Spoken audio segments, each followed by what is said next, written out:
रायजोफोर बयखौबो आंनि माबायाव चेनेलाव बरायबाय आं नै दा दङ जों गामिनि माबा बेलांगुर सावनो नागिरनाय जायगायाव नोंसोर नुखाबाय नै आंनि बेकग्राउन्डआव माबायदि बेलांगुर होनो दाथ' नोंसोर मा टाइम सोलिगासिनो दं बयबो मिथिखायो दा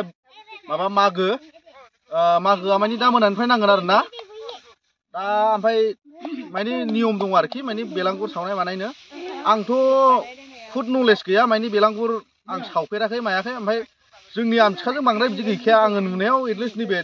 माखासे टिम माखासे फान दङ बिसोरल' सावखायो खोमा ओमफ्राय खिन्थु आं ब्लग खालामनो होनना फैबाय आरोखि दिनै माबायदि जायो होननानै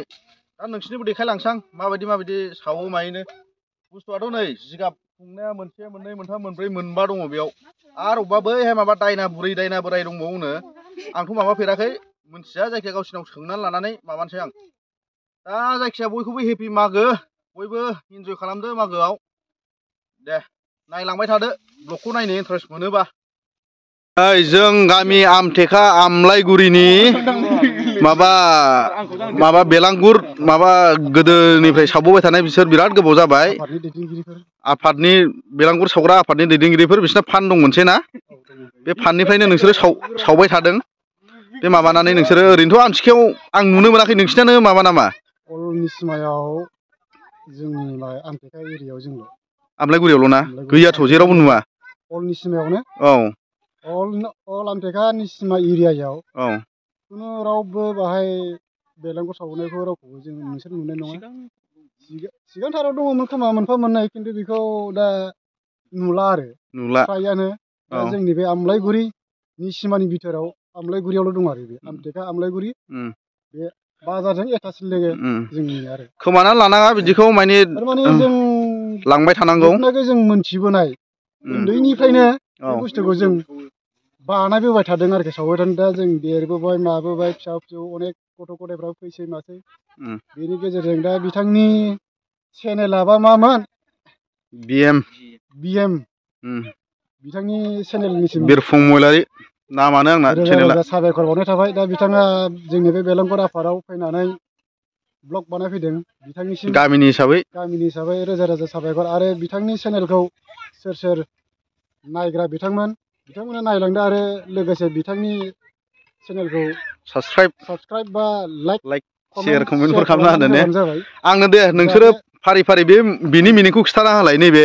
बे जि मोनबा खुंदों नैबे फार्स्टनिफ्राय नैबे फार्स्टआ माबे बेखौ फार्स्टआव औ नैबे लावखार गसाइ फार्स्टनिया औ माबा मोनसे नांगौबा बेनाव बिनांगौ सोरनोबाफोर बोर बांसा बिनायबा बेनाव बांसिन बिनांगौ जाहैबाय माने बे लावखार गसाइनाव सोरबाफोर माबा गोसोनिफ्राय बोर बिनोबा बेयाव बिफैयो आरोखि सावनायाव नियम मथे ओमफ्राय नैबेयो सेकेन्डनिया बियो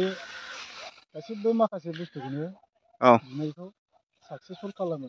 माने साक्सेस खालामो आरोखि थारमाने जोङो फोथायनानै बियो आरोखि मानसिफ्रा जोंनाव फैबाय नालाय जों मोनथिबाय औ आरो बिसोर बिनाय बायदि बे गासिबो खामानिया जाजोबदों फुरानो दाबो फैगोन जायनाखि साक्सेसफुल जानाय बेनाव बिनानै मोननाय मानसियानो फैगोन बेयाव माने बेयाव नोंसोर बेयाव बेलांगुर सावजेननायनिफ्राय सोरबा बेयाव फैनानै माने बिफैनानै साक्सेस जानाय मानसिफ्रा दा फैबावगोन आरोखि औ एकदमबारे सियर फोथायनानै दान होफैनानै फैदों औ नैबे सेकेन्डनिया औ मन्त्रि बेखौ मन्त्रि होनना बुङो औ आरो बिनि एसे सिगांनिया रानि नै बियो आरो राजा थारमाने रानिजों लोगोसे राजाफ्रा सान्थ्रि थायो मन्त्रि थायो बिदि आरोखि आरो बेखौ राजा रानि मोननैया राजा रानि आरो लोगोसे नैबे जाहैबाय सान्थ्रि नैबे सान्थ्रिबाव थारमाने राजानि बेंग्रा रानिखौ बेंग्रा आरो सान्थ्रि मन्त्रि थारमाने आगदा आगसि आखाइनि मानसि आरोखि बिसोर बे राजा आरो रानि बै गसाइ जाहैबाय राजा रानिनियाव मोसौ थायो मैसो थायो बेखौ गुमग्रा आरोखि गायथाबाबो बोयो बिनि गुना दस्रा आरोखि बिनि गुनानो दस्रा थारमाने बियो बेजोंनो सोलिलांनाय मानसि नालाय सोरबाया बेजों साव होजायोबा ओरैबायदि खैफोदाव गोग्लैयो बेखौ बुंनानै फोजोबनो हानाय नङा आरोखि ओमफ्राय नैबे माबा बे दायना दायनि सावबाव होननाया दै सेराव थायो गोजानाव बैयाव दंग' दङ ओमफ्राय बे आलदा दोनहैयो आरोखि बेखौ मा मानियो बेखौ मा मानिनानै आलदा दोनहैयो थारमाने बियो समाजाव गाज्रि गुबुंले खामानि मावो नालाय ओरै मालायनि संसार जानायखौ आच्छा गाज्रि मोजां खुनुबो मोनथिया नालाय ओरैबा ओरै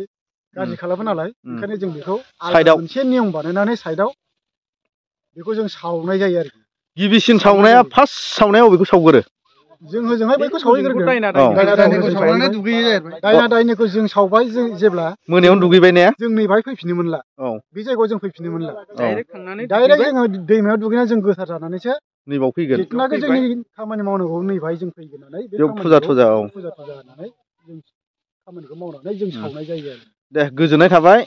रायजोफोरा आंहाथ' दिनैसो मोनथिदों नोंसोरबा मोनथिखायोना मायोमोन जायखिया जाय मोनथिया नै जायखिया मोनबा दंना टटेल नै मोनबा र' मोनसे मोननै मोनथाम मोनब्रै मोनबा ओमफ्राय नैबे जाहैबाय सान्थ्रि आंनि दा नैबे खिथानायाव ओमफ्राय नैबे जाहैबाय राजा सेकेन्डआ नैबे थार्डना माबा रानि नैबे मन्थ्रि ओमफ्राय नैबे लावखारनो दहाय खिथानाया बोर बेयावनो बोर बिफैनो मानसिफ्रा आंथ' न' खाथियाव जानायबाबो फैफेरनायानो जायामोन खिन्थु खाथियावनो जाखादों दिनैयावलाय फैथारबाय आं नायनो होननानै नोंसोरबो देखायनो मोनथिनानैबो लानांगौना नै ओमफ्राय दाथ' सावथ'वाखै टाइमाथ' जाथ'वाखै दा सावनायाव देखायबावनोसै ओमफ्राय नै बिस्रा मानसिफ्रा दंहैजोबखायो रेडि नै बिसिना माबाना अर्गानाइजार ना मा होननांगौ जाखो बिसोरखौ नै बेथ' जानो लुबैदों आलासि जानो खारबोनायल' बियो बे गैया बिसिनि मानाव खुलुमबाय ना बा होनो आंथ' बर' गुबै नंला जाहैबाय नै आं जेराव सफैयो बेयाव जानाय लोंनायाथ' थाखायो नालाय नायदो नै बे अमा बिथै बिखा भारा मोनैनि दा दामग्राखौ रागाजों दैजों लायबाय दा मोसानानै थांगोन आं दोंनैसो जानाय लोंनाय नै खटखटासे जानाय लोंनाय था केमेरा दिखामु माबे बेलाय बिथै बिखा दा बाद बाखि बे माबे कफि लाब्राखौ देखायलायला ओमफ्राय नैबेलाय जानो मा दंमोन बारा गोथाव जेबो बुस्थु गैखाया नोंसिनियाव आं लाजिबायलै बारा थोद बिदि जायो गाबोनसो जागोनब्रा गोथावा माखौ जानानै थांबावनांगौ जाखो आंना जाथारा बिदिजों बोरमाफोर लायब्रबदो ओमफ्राय नैबाव दा अर सायनानै थाथ'नोसै आरो दसे नेथारगोन आं दायो जोब्बासो थांगोन आं नै बिसिना मालाय त्रिपाल दं ओरैबो गथ' गलाय दंना बेयाव उन्दुदों आरो अराव दसे गुदुं सायनानै नेथ'बाय थानोसां बहुद मानसि जाबाय मेला बायदि नैबे फुजा होनाय जोबजोबबानो एबाराव सावसिगोन आरोखि होमबानो जोब्बाय मोनाबाय उन्दुनो ओंखारलायबाय हा सोरांसै नै दा 10था बारबायना मानसिफ्रा नायदो मेला बायदि जाखायो ओरैबायदि दाबो हनै सावनायानो जायाखै 10था बारबावबाय माने फुजा होगासिनो दं नालाय स्टेप बाय स्टेप बे होखांलाय बे आलदा आलदा थाङो नै मेरला मेला बायदि मानसिफ्रा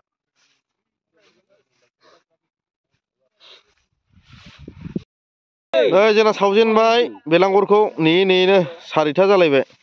सोरांबायबो माने माबायाव एसे गोबाव जाबाय मानसिफोर बिराद भिरमोन नालाय बोर बिनाय मानायनो सावजेनबाय राजाखौ सावजेनबाय ना सावजेनबाय गिबियाव राजाखौ हख्लायजेनबाय लागावजेनबाय दे दाना लाइन थाबावदो दाना खाथियाव गोजांनाया जालामोन बरफ जाजोब्बायमोन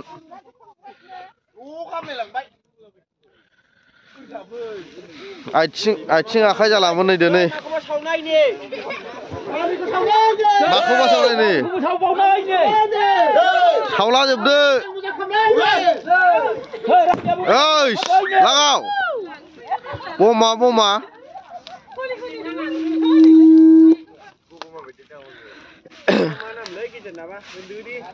केमेराया फेसलाइट अन खालामनो बावलायबायलै एसे रायजोफोर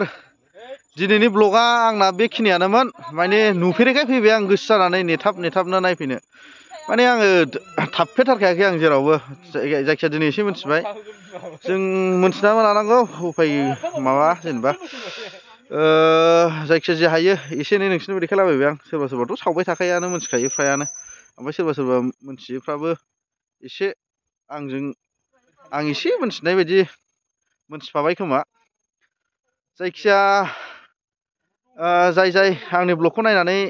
मोजां मोनो आरो दा नायदों बिसिनिसिम आंनिफ्राय गोसोनिफ्राय थेंक इउ होमबा दाथ' गुड नाइटबो नंला गुड मर्निंखौनो होनदो होमबा नेक्स्ट ब्लगाव लोगो मोनबावसिगोन आं सम बिदिनो ब्लग लाबोबाय थागोन आङो टाइम पासनो फ्रि टाइम मोनोबा दे होमबा रायजोफोर बेयावनो दोनथ'नाय जाहैबाय